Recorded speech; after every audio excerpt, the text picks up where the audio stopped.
잠시 광고부터 드리겠습니다. 이번 주 토요일서부터 우리가 함께 갖는 수련회는 지난번과는 다릅니다. 그래서 모든 순서가 굉장히 이렇게 열심히 준비되어 있어요. 오신 강사 목사님이 진짜 날밤 새도록 지금 준비를 하고 계셔서 의관을 정제하시고 항상 이렇게 하시는 분이시라 아마 말씀 준비도 되게 지금 철저하게 하시고, 저희들을 위하여 MBTI 그쪽도 또 워낙 전공이 그거세요. 그것도 따로 준비하시고, 또 아시다시피 이번에는 거기서 음식을 해주는 게 아니라 우리들이 직접 음식을 해서 먹고 또 설거지도 하고 그렇게 해야 되는 거라 시간이 그렇게 여유들은 없을 것 같습니다. 그리고 내일 정도 지나고 나면 거기 일기예보를 제가 보여드릴게요. 좀 춥더라고요. 그래서 좀 두툼하게 옷을 갖고 오셔서 갔는데 감기 걸려서 오면 또 안 되시잖아요. 그래서 그렇게 하는 것도 준비해서 오실 수 있기를 바랍니다. 고산병 증세가 좀 심하신 분들은 고산병에 대한 약도 좀 준비해서 가시는 게 좋지 않을까 하는 생각이, 물론 거기에도 약은 준비되어 있다는데 우리가 직접 해서 가는 게 훨씬 더 좋을 수도 있으니까 그것도 한번 꼭 준비해 주시기 바랍니다. 자, 우리 오늘 주시는 말씀은 요한복음 4장 16절서부터 26절까지의 말씀입니다. 요한복음 4장 16절부터 26절까지의 말씀입니다. 우리 한 절씩 교독하시도록 하겠습니다. 요한복음 4장 16절부터 26절입니다. 제가 먼저 읽겠습니다. 이르시되 가서 내 남편을 불러오라. 여자가 대답하여 이르되 나는 남편이 없나이다. 예수께서 이르시되 내가 남편이 없다 하는 말이 옳도다. 너에게 남편 5이 있었고 지금 있는 자도 네 남편이 아니니 네 말이 참되도다. 여자가 이르되 주여 내가 보니 선지자로소이다. 우리 조상들은 이 산에서 예배하였는데 당신들의 말은 예배할 곳이 예루살렘에 있다 하더이다. 예수께서 내 말입니다. 예루살렘에서도 말고 너희가 아버지께 예배할 때가 이르리라. 너희는 알지 못하는 것을 예배하고 우리는 아는 것을 예배하노니 이는 구원이 유대인에게서 남이라. 아버지께서 참되게 예배하는 자들은 영과 진리로 예배할 때가 오나니 곧 이때라. 아버지께서는 자기에게 이렇게 예배하는 자들을 찾으시느라. 하나님은 영이시니 예배하는 자가 영과 진리로 예배할지니라. 여자가 이르되 메시아 곧 그리스도라 하는 이가 오실 줄을 내가 아노니 그가 오시면 모든 것을 우리에게 알려주시리. 함께 읽습니다. 예수께서 이르시되 내가 말하는 내가 그라하니시냐. 아멘. 26절을 읽을 때마다 제 마음이 이렇게 벅차오릅니다. 영화로 얘기하면 갑자기 짜자자잔, 그 다음에 네가 말하는 메시아가 나다, 짠짠짠짠, to be continue, 그러면서 이렇게 끝날 것 같은 아주 어마어마한 서사시가 이루어집니다. 그런데 오늘 말씀 시작을 보시게 되면 느끼실 수 없겠지만 지난주의 말씀 15절까지의 말씀을 읽고서 16절을 읽으면 약간 생뚱맞다라는 생각이 들어갑니다. 왜냐하면 영원한 생수에 대해서 얘기하셨던 예수님께서 사마리아 여인이 그러면 그 생수 좀 주세요라고 얘기했더니 갑자기 네 남편을 데리고 오라고 얘기가 확 바뀝니다. 네 남편에 대한 이야기가 마치고 이번에는 이 여인이 예배에 대한 질문을 또 툭 치고 나옵니다. 그래서 예수님이 이 예배에 대해서 말씀하시니까 이 여인이 당신의 말 잘 모르겠고 메시아 그리스도가 오면 정확하게 우리에게 말씀해 주실 것을 기대한다, 그렇게 말했더니 마지막 26절 내가 그 메시아다 얘기하고 오늘 말씀이 맞춰집니다. 그렇기 때문에 이 말씀을 읽으면 이렇게 퉁퉁 뛰는 게 이렇게 생략을 하는 부분이 너무 많다라는 느낌을 지울 수가 없습니다. 자, 오늘 말씀은 예수님께서 왜 이 여인에게 이렇게 말씀하시고 이 사마리아까지 오셨는지에 대한 아주 중요한 내용이 담겨져 있습니다. 그러한 생각을 가지고서 오늘 말씀을 한번 살펴봅니다. 먼저 16절서부터 19절까지의 내용이 남편을 불러오라고 하는 예수님과 이 여인 간의 내용들이 진행이 됩니다. 갑자기 화두를 바꾸시는 예수님이십니다. 그러면 그렇게 하시는 이유가 있다라고 생각해야 되지 않겠습니까? 예수님이 왜 갑자기 뜬금없이 남편을 불렀지? 라고 말했는가 하는 이유를 궁금증으로 가지고 말씀을 보셔야 됩니다. 상황을 알고 계시는 하나님이 남편을 데리고 오라고 18절에 얘기합니다. 야, 남편 데리고 오라고 얘기하고 18절은 뭐예요? 너 남편 없지? 이렇게 하고 결론을 냅니다. 알면서 왜 데리고 오래? 참 짓궂다라는 생각이 드는데 10절을 보면 이 여인에게는 없는, 아니 있지만 자신의 남편이라고 할 수 없는 존재를 데려오라고 하셨다는 것이 이 말씀의 초점입니다. 이미 너 5명의 전 남편이 있어서 지금 6번째 남편이랑 같이 살고 있지. 그런데 그 남편조차도 네 남편 노릇 제대로 못하고 있지. 지금 이 얘기예요. 여러분, 그 여인에게는 버팀목이 되거나 의지할 만한 남편으로서는 지금 아무도 존재하지 않는다라는 의미입니다. 자, 이렇게 그 여인에게는 상처이며 치부인 것 같은 이 내용을 끄집어서 예수님이 왜 아프게 하셨을까 하는 생각이 듭니다. 다만 다행인 것은 주변에 예수님과 그 여인 단 둘밖에 없었다는 사실이죠. 이유는 모르지만 당시 남편에게 여러 번 버림을 받은 여인이라는 생각 듭니다.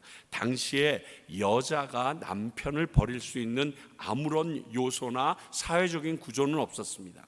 그래서 예전부터 레위기 그 시절부터 아내를 버리는 것에 대해서 그들에게 금하고 조심하라고 얘기를 했던 것은 있지만 거꾸로가 없다라는 상황을 보면 이 여인이 어떤 이유에서인지 모르지만 지금 계속 남편에게 버림을 받고 또 다른 남자에게 택함을 받고 하는 일이 계속 반복되어져 갔던, 그래서 그 모습을 보면서 많은 그 사마리아의 사람들이 저 여인은 더 이상 구제불능이라고 여길 수밖에 없는, 새롭게 그 아내를 맞이한 사람조차 그 여인에 대하여 가차없이 대하고 가치 없이 여겨도 모든 사람이 그 여인을 동정할 수 없는 상황이라는 것은 당시 시대 상황을 통해서 봐도 아주 분명한 상황입니다.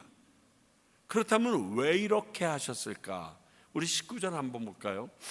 여자가 이르되 주여 내가 보니 선지자로소이다. 지금 누구에게 하는 말입니까?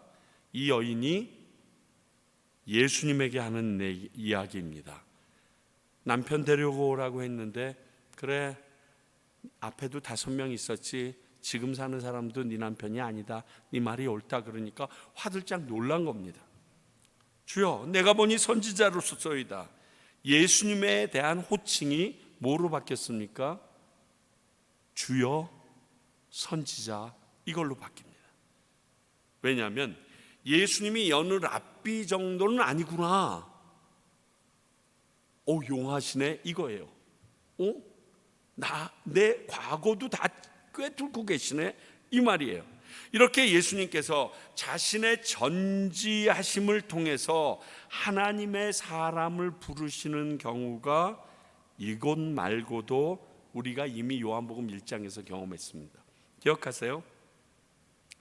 나사렛에 선한 것이 낫지 않나, 안드레가 가서 나다나엘에게 나사렛 사람이다, 예수다라고, 그분이 우리가 기다리던 메시아다 그렇게 얘기했지만 선한 것이 나지 않는다라고 선을 딱 긋습니다. 다시 말하면 예수님을 인정하지 않는 것이죠. 근데 이 나다나엘에게 예수님께서 빌립이 너를 부르기 전에 내가 무화과 나무 아래에 있는 것을 보았노라 이렇게 얘기를 합니다. 이 말을 딱 듣자마자 나다나엘이 뭐라고 얘기합니까? 당신은 하나님의 아들이시오 당신은 이스라엘의 임금이시로이다 라고 내가 무화과 나무에 있었던 것을 아셨네? 라고 얘기를 합니다. 그럼 고백을 하죠. 근데 그런 나다나엘에게 예수님께서 콕 집어서 이렇게 반문합니다. 야, 내가 너를 무화과 나무 아래에 있던 걸 봤다고 해서 나를 믿는 거니? 앞으로 더 큰 일도 보게 될 걸 이렇게 얘기하시면서 이 나다나엘을 예수님께서 제자로 부르십니다. 내가 예수님을 하나님을 전지전능하신 분으로 믿고 인정하지 않으면 다가설 수 없는 진리의 장이 있습니다. 내가 그분을 하나님의 아들이요 전능하신 분이라고 인정을 해야지만 만날 수 있는 하나님의 성품이 있어요.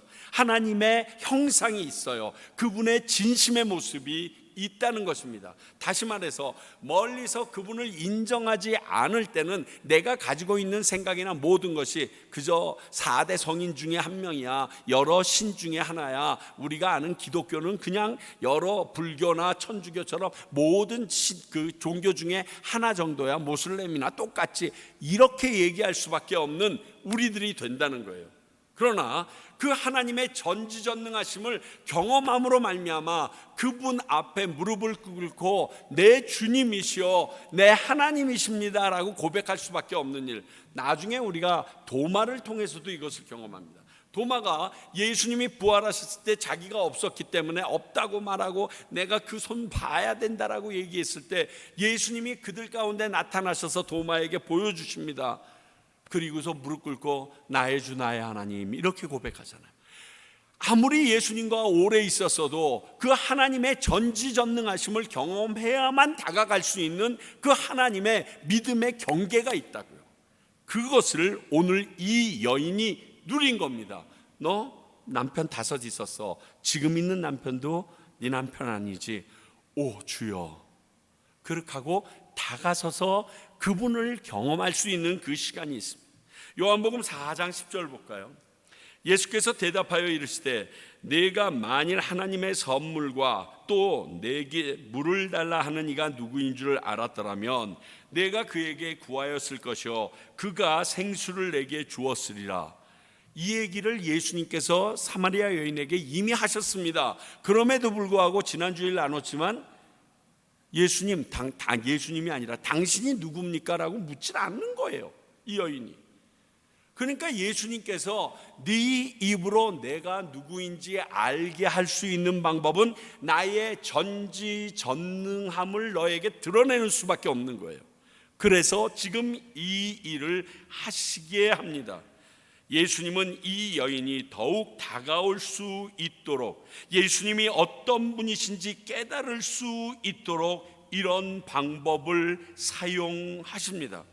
그렇지 않으면 자신의 진정한 소망이나 갈급한 문제를 이 예수님 앞에 내어놓지 않게 되고 혼자 끙끙거리고서 고민하는 생활이 될 수 있는 걸 아시기 때문에 나를 믿고 다 풀어놔봐, 나를 믿고 너의 원하는 것을 얘기해봐, 이것을 위하여 예수님이 이 방법을 선택하셨다라고 우리는 충분히 묵상해 볼 수 있습니다.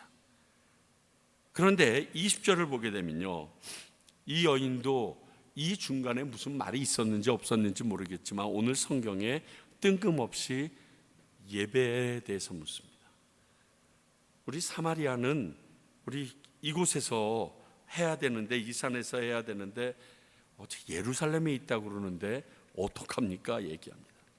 자신의 치부를 들켰습니다. 그래서 이 여인이 빨리 말을 바꿔야 되겠다, 이렇게 해서 지금 이렇게 예배에 대해서 얘기를 했을까요? 어찌 됐는지 모르지만 화제를 옮겨갑니다. 그런데 제가 생각하기에 말을 바꾼 게 아니라는 겁니다. 말 바꾸려면 지가 무슨 서기관이에요? 예배를 왜 도네? 이건 좀 얘기가 틀리거든요. 이것은 방금 알게 된 능력이 있고 전지한 선지자에게 내가 늘 고민하고 알고 싶었던 문제를 지금 푹 하고 터져나오는 겁니다. 당신이 나의 그 모든 것을 알고 계실 정도로 선지자 같은 선견자인데, 그렇다면 내가 이 문제를 계속 가지고 고민하고 있었습니다. 과연 우리는 어디서 예배하면 좋겠습니까? 하고 말 바꾸기가 아니라 내 마음의 답답함을 아는 겁니다. 요거를 다시 한번 풀어볼게요. 자, 예배는 무엇인가? 이 여인은 정확하게 알았습니다. 무엇인가?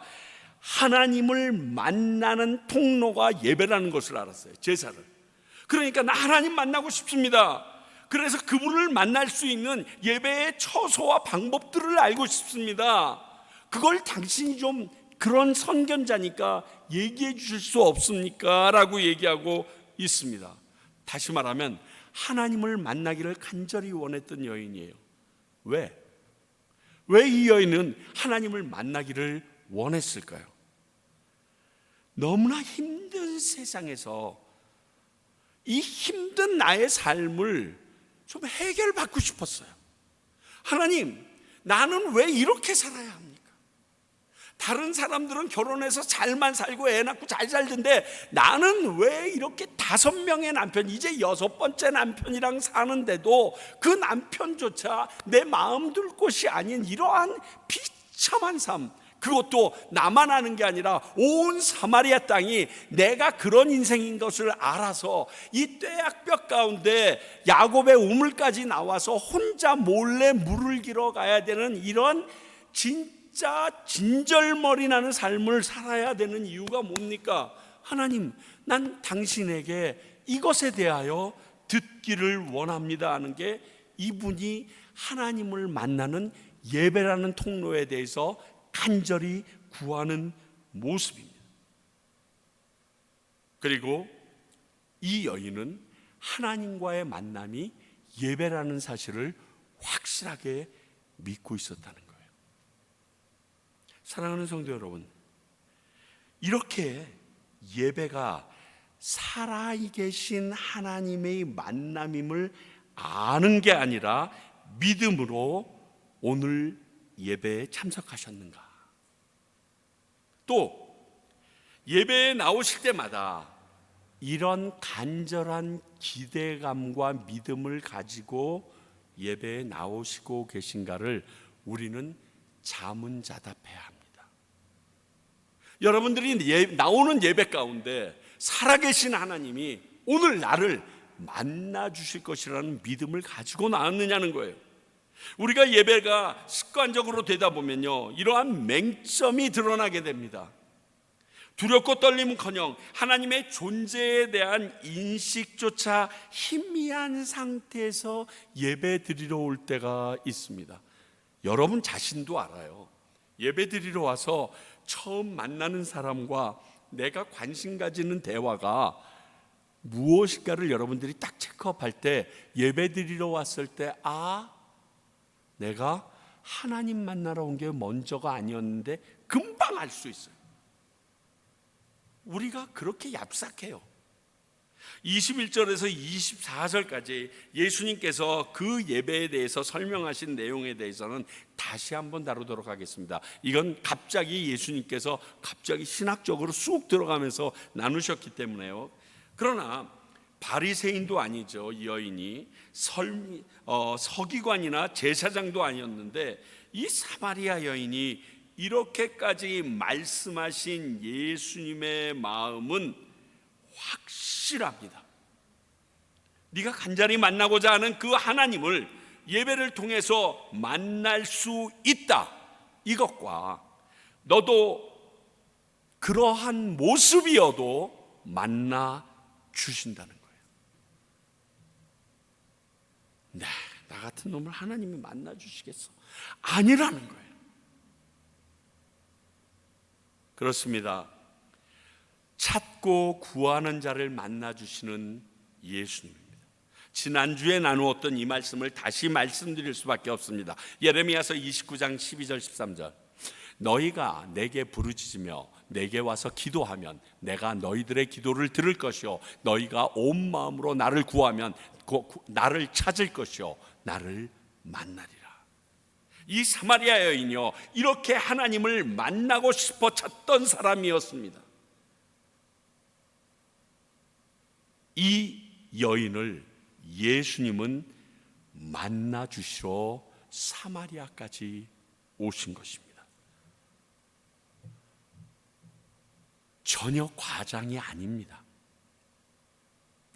처음에 우리가 불렀던 찬송가랑 첫 찬양이 내 모습 이대로 받아주시옵소서 이렇게 얘기했잖아요. 찬양했잖아요. 그 기도한 거거든요. 하나님께서는 네 모습이 어떠한 상황이라도 내 앞에 나오면 나는 만나주겠다. 사마리아 이 여인이 갖고 있는 불안함과 동시에 소망이 이거예요.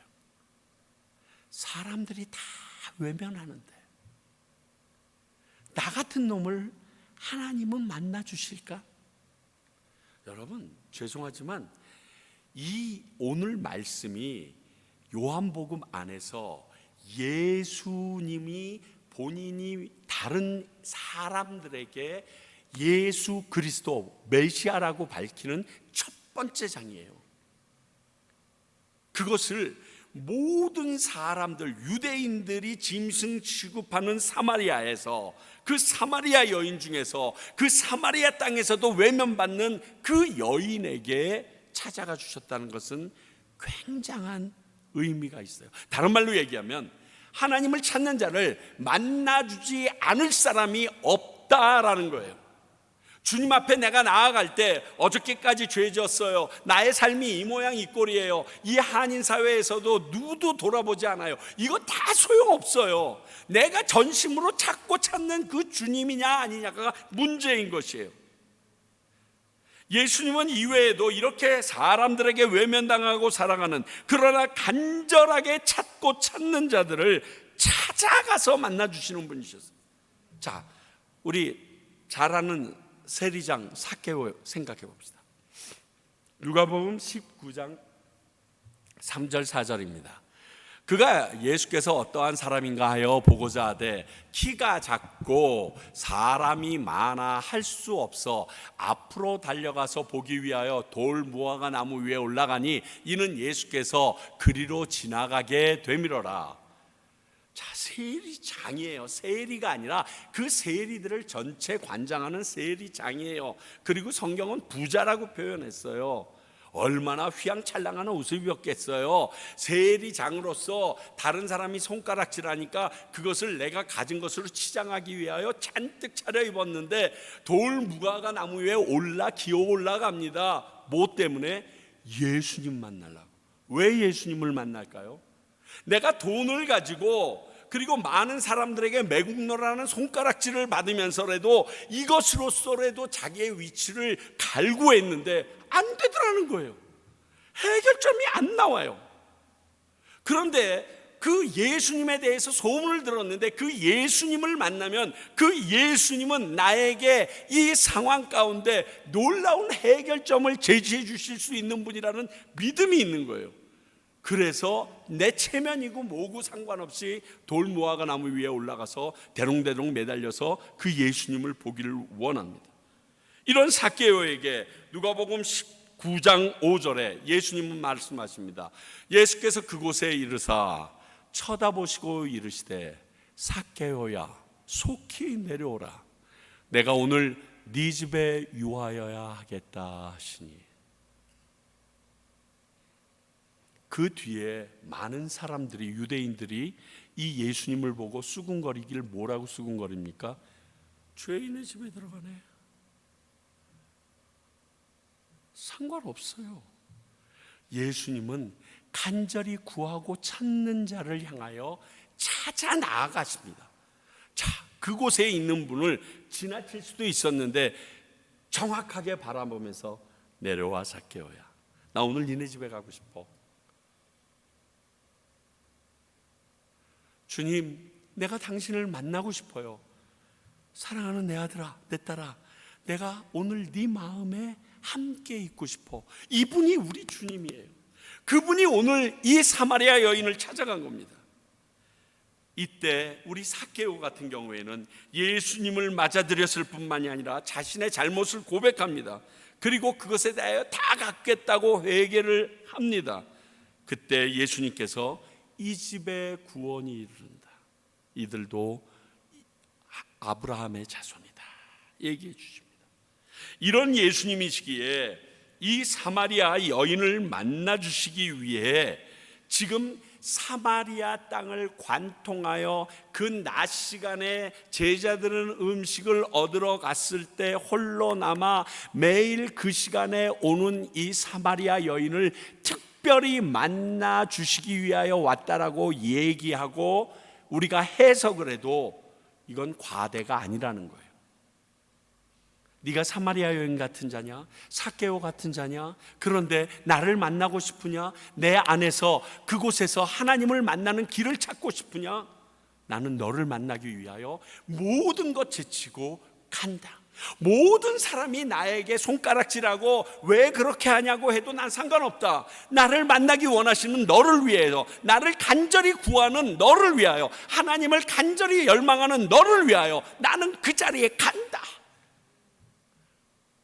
더 크게 보게 되면 너희들이 구원에 이르기 위하여 인간의 몸을 입고 인카네이션, 내가 사람의 몸을 입어서 십자가에 달려 죽기까지 나는 간다. 너희들이 만나기 원하는 그 하나님을, 그 예수 그리스도를 너희들에게 만나게 해주기 위하여. 이게 예수님의 오늘의 모습이고 이 여인과 만나려고 했던 이유가 여기에 있습니다. 그럼 뭘까요? 우리도 주님을 찾고 찾으면 만나 주신다니까요. 너무너무 쌓여진 일들이 많아요. 세상에 집안 문제도 너무 많고요, 회사의 문제도 많고, 그리고 이 한인 사회 가운데 관계의 문제도 있고, 또 직원들과의 문제들도 있을 거고, 가정의 문제도 있을 수 있어요. 하나님, 나 이거 해결을 당신에게 물어봐야겠어요. 세상 사람들이 말하는 건 제각각이 다 달라요. 그리고 자기 입장에서 얘기하고 괜시리 이렇게 중요한 얘기를 당신에게 고백하면 나 흠이 잡혀서 억울하게 누명을 쓸 수도 있어서 하나님, 당신을 만나고 싶어요. 그러면 만나 주신다는 거예요.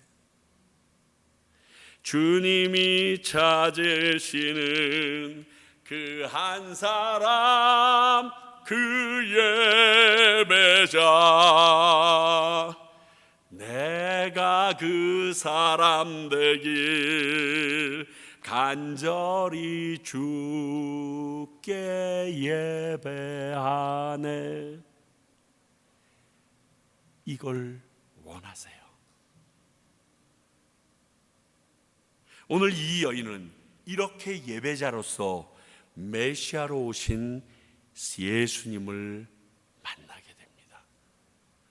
우리도 이 열정, 이 진득함, 그리고 이 열망이 있어야 합니다. 여러분들이 어떤 삶을 살았든지, 그리고 지금 여러분들이 세상에서 어떻게 인정받든지 그분에게는 아무런 상관이 없습니다. 하나님께서는 잃어버린 한 영혼을 위하여, 죄인 한 사람을 위하여 오셨다라고 삭개오의 가정에서 선포하십니다. 사랑하는 성도 여러분, 이 사마리아 여인을 만나기 위하여 이 땅에 오셨다라고 얘기해도 과언이 아닌 이 사건이 이 땅을 살고 있는 불쌍하고, 그리고 상황에 따라 넘어지고 깨어짐을 당하는 우리들을 위하여 복음 가운데 전하여졌다라고 믿어도 전혀 잘못된 해석이 아닙니다.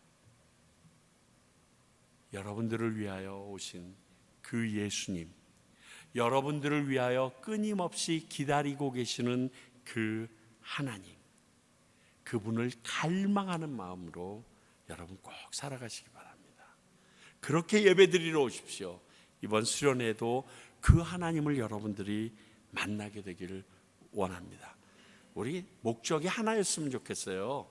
교회 다니는 목적이 하나님 만나는 거, 예수님 만나는 거, 그거 하나, 다른 거 아니라요. 그거면 됩니다. 그 마음으로 나아가는 저와 여러분이 되길 원합니다. 기도하겠습니다. 하나님, 내 모습 이대로 받아주시는 주님을 찬양합니다. 뿐만이 아니라 그 하나님께서는 지금도 기다리고 계시는 분인 것을 기억하고, 우리가 당신을 간절히 원할 때 우리 가운데 임하시는 분임을 믿습니다. 우리가 이 마음을 가지고 주 앞에 나오게 하시고 교회에 나오게 하시고 예배를 드리기 위하여 나오도록 우리의 마음을 붙잡아 주시옵소서.